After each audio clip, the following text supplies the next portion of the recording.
There's no getting around it, the headphone jack is dead. But not just on phones, but it seems to be everywhere. Some tablets have removed it and it's only a matter of time before some laptops do too.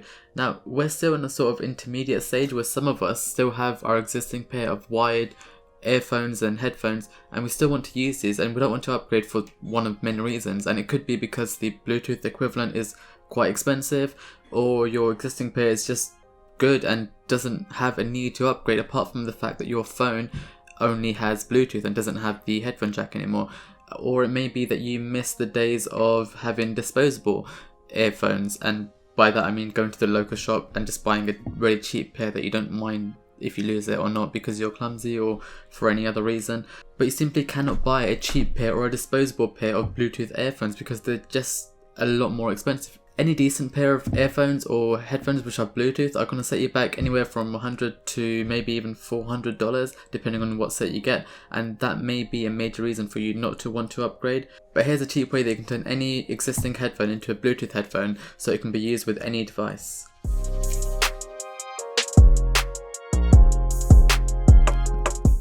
What's up guys, it's Subsy here, and this is a video on Bluetooth receivers. Now this can be applied to pretty much any Bluetooth receiver that you see on Amazon or any other website, but this example that I have here is the Mpow Bluetooth receiver. This isn't a sponsored video or anything like that, it's just the one that I found which was the cheapest on the day. I've been using it for about a month now, and these are my sort of initial impressions and review of it. So this specific model cost about $20 on Amazon or £15 in the UK, and it has Bluetooth 5.0, so it connects with pretty much all of my devices. My usages for this at the moment are in my car and to use my old pair of in-ear earphones just to test pretty much the sound quality. Now if we look around the device, it has the on-off switch, the volume up and down, which can be used to change the track. It has a micro USB for charging, unfortunately, no USB-C here. It has a big button in the middle which can be used to answer calls, play or pause your music, and if you keep hold of it you can trigger the Google Assistant. So how can you use this? Well, for me the main use right now is the aux port in my car, so I don't have Bluetooth in my car, so what I do is I plug this in with the headphone jack and I just connect this to my phone, and there you go, then you have Bluetooth in your car. It's really easy, it never loses the connection. But the second usage I have is plugging in my existing earphones into this. So my earphones were really good when I got them, and I still have them, they work perfectly well. They're like a pair of Sony earphones, I'm not actually sure what the model is, but it works really well, and there's no need for me to get the Bluetooth versions because they are really expensive and they do tend to fall out of my ears, so having the cable there just prevents me from losing an earbud. Aside from that, you could use this with your TV or like an existing set of old speakers if you have one lying around. Mpow do rate this for 12 hours of battery life, and I can't say that I've tested it 12 hours straight, but I have been on really long car journeys. I've used this for hours on end, and I can comfortably say that this gets at least 10 hours. I can't quote 12, but I can say that it does last quite long, and it charges really quickly. The only issue is, again, that it's not USB-C, it's micro USB for charging.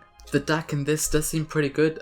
It's comparable to ones you'd get on normal phones. So between this and the USB-C to headphone jack adapter that I have with my Pixel, I didn't notice any sound difference. Now it's not going to be as good as say the LG G8 or something with like a really good high quality DAC, but for normal usages and normal say Spotify playback, it's completely fine, unless you're using something like Tidal or something which uses like a higher bit rate. The chord quality on this is okay, I'd say. In a quiet environment it's quite good and it's very clear, but as soon as you're in the car, you're driving, there's a lot of noise on the other end. If you're outside and it's windy, they probably can't hear you. There are other models with other companies, and again with Mpow as well, they have another model which has noise cancelling for chords, which may be better, but I can't compare that.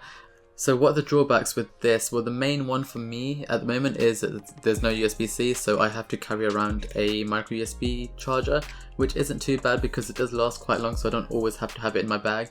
There are better versions of this available with aptX and noise cancelling like I mentioned before, and those aren't just exclusive to Mpow. You can get brands from like say Anker offer Bluetooth receivers around the same price as well. They're not too expensive and they're all available on Amazon. So for $20, this is pretty much perfect. It can turn pretty much anything into a wireless earphone or headphone, and it's great for the price. It offers pretty much everything that I need: Bluetooth 5.0, great sound quality. And if you want me to check out the aptX version or the ones with noise cancelling or something from another brand, let me know in the comments below. But until next time, it's been Subsy here. Ciao!